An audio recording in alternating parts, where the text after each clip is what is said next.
Hi again, time for more facepalm moments of the week.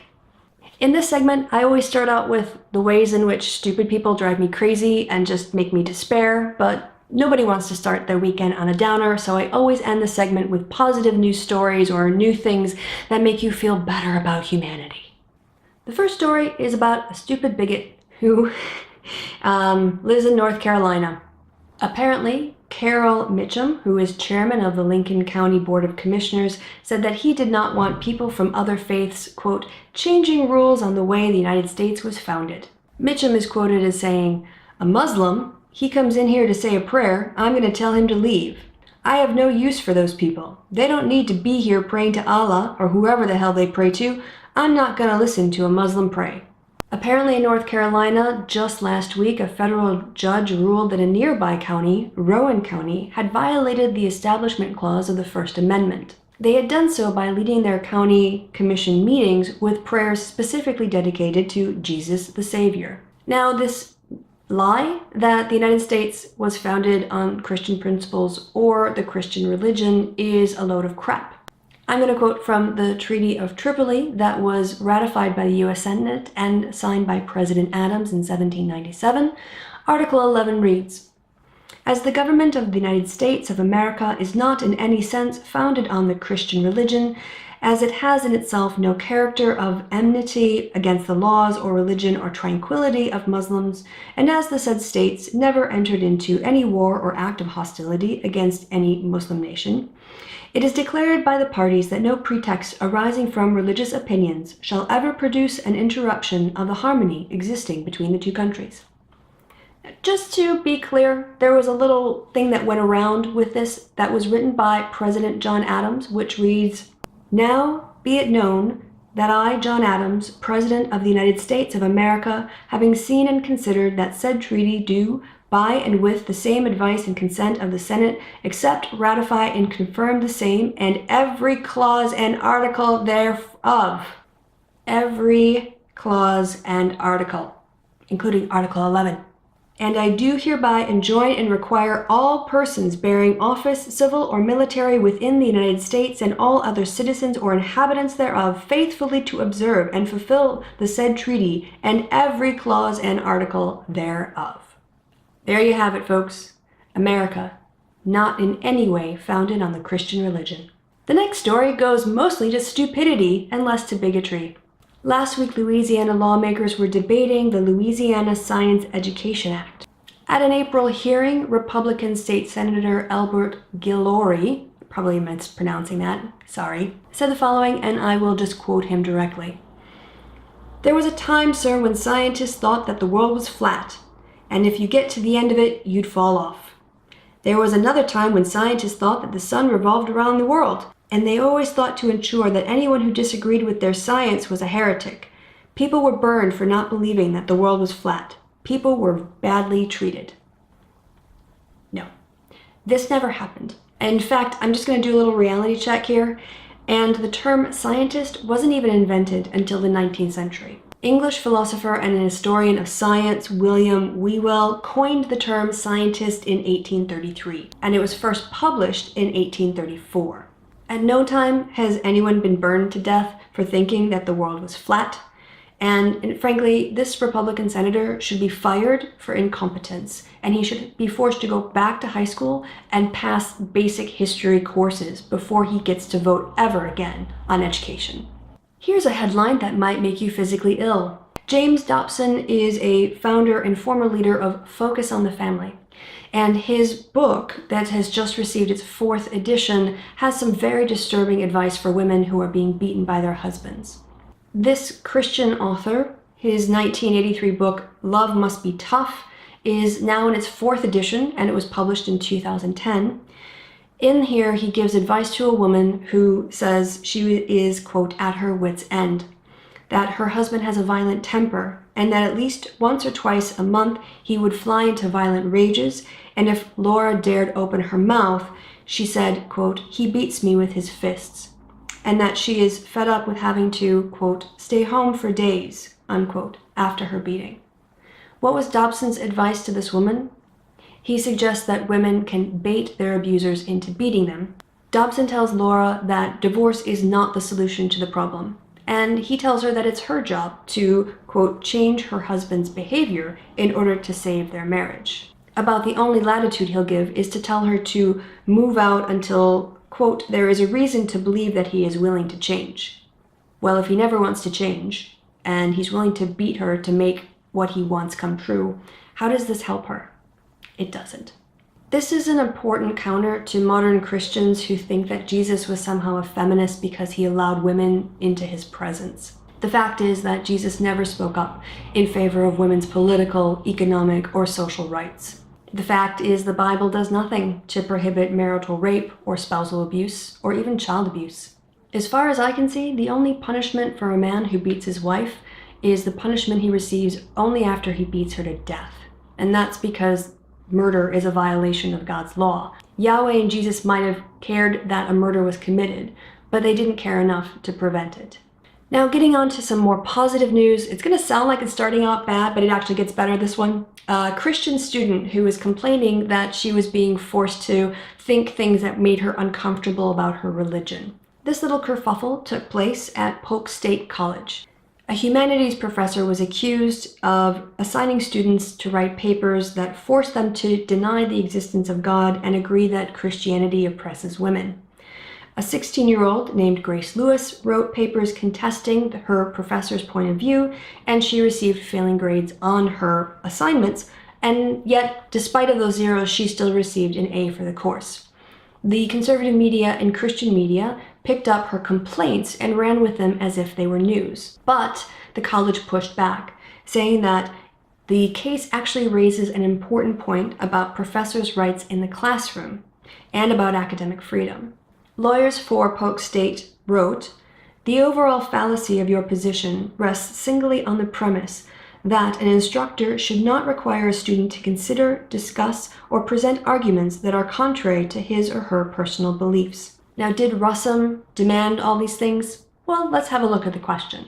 One was, what is something Lady Julian of Norwich is saying, doing that women should not be saying or doing at that time under the Christian mythos? Question 2, from the article on the nuns, what makes their defiance of male dominance so important? And number 3, why did Christianity and its male gods want to silence these women? The idea somehow that this is anti-Christian or forcing Christian to go against their beliefs is a load of crap. And I'm going to quote from the forgery of Timothy. So first point is Timothy and the other pastorals, Titus, and there's another one, they're forgeries. This has been established by scholars. So the Christian texts have men in them who were pretending to be someone else. And in the case of Timothy, these passages are really looking to marginalize women and shame women and silence them and remove them from having any legitimacy to speak up in a religious location, in the religious sphere. A woman must receive instruction with entire submissiveness, but I do not allow a woman to teach or exercise authority over a man, but to remain quiet. For it was Adam who was first created and then Eve. And it was not Adam who was deceived, but the woman being deceived fell into transgression. But women will be preserved through the bearing of children if they continue in faith and love and sanctity with self-restraint. That passage is in the Bible. So when women are speaking out, when nuns are doing stuff, when women are being silenced by forgers who are trying to pass their words off as Paul's, begs the question, what were women saying that men were finding so threatening? Why were they so keen to put this idea that women don't have a speaking role in the church, in the words of Paul and in the word of their God? Now, Professor Lance Russman has said he's received hate mail as a consequence of the coverage of this. And I also just want to quote him because I think it's really useful. I side with him on this one. "I want my students to have their own thought processes challenged, not give up their beliefs or some of the other things that I've been accused of." The article reads, "Of all the names that have been tossed at him," Russum added, "the only one I'm going to own is feminist. I don't identify as an atheist, but I am going to own that one. And that is why I do include questions about things such as nuns in the Middle Ages." You go, Professor Russum. We're on your side. You're awesome. So some of the good news today. The next story is I really am becoming very fond of Satanists. I definitely see them as allies in our movement and having the similar agendas in terms of exposing Christian hypocrisy. In this case, the Satanic Temple is suing the state of, I think it's Missouri? Yes, Missouri, on the 72-hour waiting period and informed consent laws that they say are violations of their deeply held religious beliefs. They're using the state's Religious Freedom Restoration Act, which, if you don't know, says that a state has to demonstrate a reason for imposing something that would interfere with your religious beliefs. And according to the Satanists, informed consent are an affront to their guiding principles of self-determination and personal autonomy. And as such, the 72-hour waiting period is a burden upon their religious beliefs and the freedom to make decisions voluntarily without coercion and in an informed manner. They're also pushing for the abortion restrictions to be overturned more generally. So I just think that this is really fantastic that they're using the laws that Christians wrote basically for their own private use to say that they now have legal standing to challenge Christians' attempt to legislate their religious beliefs into abortion legislation. Go Satanists! Under the banner of giving credit where credit is due, I saw this jaw-dropping article that was covering the Pope's attitude toward equal pay and also toward the decline in marriage rates. Now, let me be clear, I despise religious patriarchy, and if you watch my channel, if you watch this series, you know I despise religious patriarchy. But I am also an activist, and I want to see change happen. And when it comes to allying with people who have the same interests, I'm not going to cut off my nose and spite my face and reject people who are working toward the same goals I am. So I will ally with anyone who wants to see the religious homophobia and religious sexism stripped out of modern day practices, delegitimized as being anti-egalitarian and against, in particular, our civil rights. Putting together the coverage for this particular piece was interesting because depending on the media, the forum, it picked up different things. So the more conservative religious ones picked up the equal pay issue, the more liberal ones picked up his comments on chauvinism. So I just want to put some of these things together to give you a better picture of what he was saying. During his weekly general audience, the Pope advocated a radical equality and said that Christians around the world must become more demanding in emphasizing that equality. He supports the idea of equal compensation for equal work. And he is quoted as saying, "Why is it expected that women must earn less than a man? No, they have the same rights. The disparity is a pure scandal." Way to go, Pope Francis. He also rejected the idea that women's liberation is responsible for the decline in marriage rates. He said, "Many consider that the change occurring in these last decades may have been set in motion by women's emancipation." But he disagreed, saying that line of thinking is an insult. No, it's not true, and that blaming feminists is a form of chauvinism that always wants to control the woman. Now, as I said, I don't agree with Pope Francis in probably about 90% of the things. But on this one, I am definitely willing to stand by him and encourage Catholics to question the idea of equality and the moral basis of denying people equality, denying them equal rights, denying them equal standing. This kind of thinking is a direct challenge to that passage in Timothy, and anything that undermines that kind of institutional sexism is a step forward.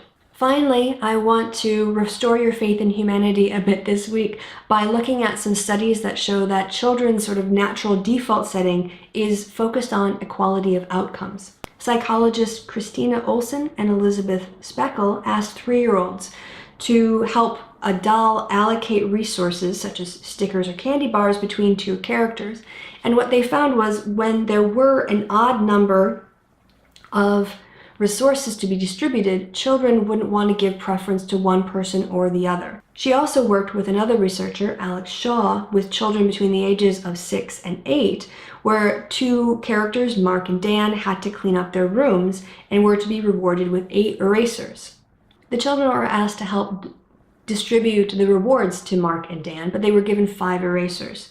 And so when the children were asked, should I give the leftover eraser to Dan or throw it away, kids almost always wanted to throw it away. So they find that, even if they said, oh, well, we'll just give it to Dan and Mark won't know, kids still wouldn't do that. Their instinct was generally to They would rather destroy and throw away the eraser than secretly give a reward to somebody who hadn't earned it. So that to me makes me think that there is a natural bias toward equality. Our default is fairness, and it's something that we eventually grow out of and become more selfish. But I think in terms of pro-social behavior as mammals, that says something really good about us. So on that positive note, I'm going to end this episode of Facepalm Moments. I've been Christy. You've been awesome. Thank you for stopping by, and I'll see you next time. Bye.